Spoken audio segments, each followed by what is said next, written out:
We got some pretty big updates recently in regards to the future of Marvel.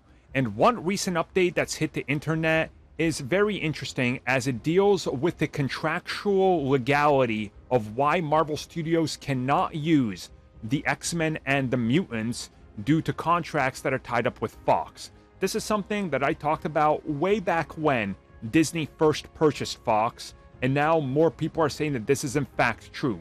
So let's go over the insane amount of, well, contractual things that are there that prevent them from just rebooting the X-Men next year. So one thing that people don't seem to understand is when Disney bought Fox, they bought everything. You take on their debt, you take on all the assets, and you take on all the contracts. These contracts are not suddenly nullified because they go to a new owner. If that was the case, there would be all sorts of corporate, let's just say shady things going on, way more than we already see. So one thing leads to another, but you still literally take on everything. As we recently saw with Discovery, they bought WB. But again, they inherited all the debt, and that was a major reason of why they were dumped by AT&T. The debt keeps on accumulating and it becomes a problem. Thanks to a brand new report, the deal with the X-Men is, it's essentially tied to the contracts that all the actors signed on when they signed on for more films. And what happens is when you have these contracts that were signed a couple of years ago, before the acquisition, during the time that they were shooting Dark Phoenix, you have to go by the contract that states how frequently they had to make a film. And essentially, it boils down to 7 or 8 years between Fox X-Men films, and if you haven't started them, that's when the contracts are nullified and the rights would have reverted to Marvel Studios / Disney.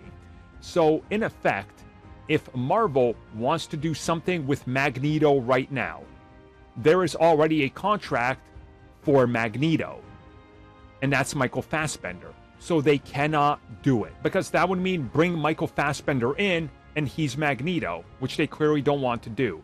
And another reason that they can't just recast is because if you recast, then you literally say, hey, we want to use Magneto, but we don't want that actor. That means that that actor has to get paid for the rest of his life for that contract that was effectively nullified by one side, but not his side because he didn't take a payout. This happened with Robin, Marlon Wayne, who was cast as Robin for Batman Returns, but never used. He still gets major paychecks for everything that involves Robin because of this. It's just something that happens. So in effect, what's being said is, up until 2025, the Marvel contracts for the X-Men are stuck with the Marvel actors that played them in the Foxverse. And as I stated before, when these contracts were effectively bought by Disney and Marvel Studios, if they want, they can use some of these contracts if the actors agree to a different role or come back in a cameo role. Hence why you saw somebody like Evan Peters come back as a version of Quicksilver, but also another character. Because, again, he accepted it, and they effectively used his contract. And also, with this, it means that you cannot start work on a brand new X-Men live-action project till it's that final window of closing down on these, well, all the paperwork that's out there.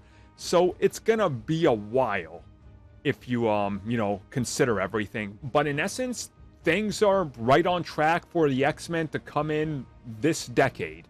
Now, when this decade? Well, take a pick. There's another 8 years left of it, so you be the judge. But yeah, the X-Men are on back burner because they don't want to bring back the entire cast, and they don't want to recast because they would effectively owe some of these actors, like Jennifer Lawrence, about $25 million for not using her. That ain't gonna happen.